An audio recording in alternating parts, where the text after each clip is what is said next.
Bharat America के बीच प्रस्तावित द्विपक्षीय व्यापार समझौता यानी बीटीए एक बार फिर से मुश्किलों में घिर गया है। सूत्रों के मुताबिक इस महीने के आखिरी में नई दिल्ली आने वाला अमेरिकी प्रतिनिधिमंडल अपनी यात्रा स्थगित कर सकता है।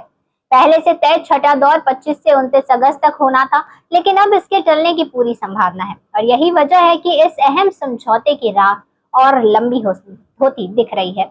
दरअसल हाल के दिनों में अमेरिका ने भारत पर नए व्यापारिक दंड लगाए हैं। भारतीय वस्तुओं पर 25% शुल्क पहले ही 7 अगस्त से लागू हो चुका है और रूस से कच्चा तेल व सैन्य उपकरण खरीदने की वजह से 27 अगस्त से एक और 25% शुल्क लगने वाला है, यानी भारत के निर्यात पर कुल 50% का भारी बोझ।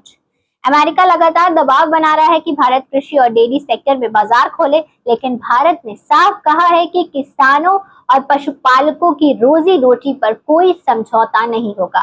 तनाव के बावजूद दोनों देशों के बीच व्यापार बढ़ रहा है। वाणिज्य मंत्रालय के ताजा आंकड़े बताते हैं कि अप्रैल से जुलाई 2025 के बीच भारत का अमेरिका को निर्यात 21% से ज्यादा बढ़कर 33 अरब डॉलर से ऊपर पहुंच गया है, जबकि आयात भी 12% से ज्यादा की बढ़त के साथ करीब 17 अरब डॉलर हो गया है। यही नहीं, इसी दौरान अमेरिका भारत का सबसे बड़ा व्यापारिक साझेदार भी बना रहा। दोनों देशों ने लक्ष्य तय किया है कि 2025 तक बीटीए का पहला चरण पूरा हो और 2030 तक द्विपक्षीय व्यापार को 2 गुना कर 500 अरब डॉलर तक पहुंचाया जाए।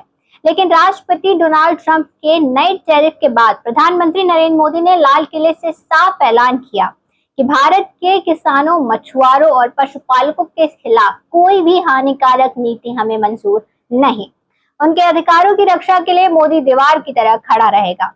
फिलहाल भारत और अमेरिका के बीच रिश्ते नए इम्तिहान से गुजर रहे हैं और इस खींचतान के बीच बड़ा सवाल यही है, क्या बीटीए वाकई समय पर पूरा हो पाएगा?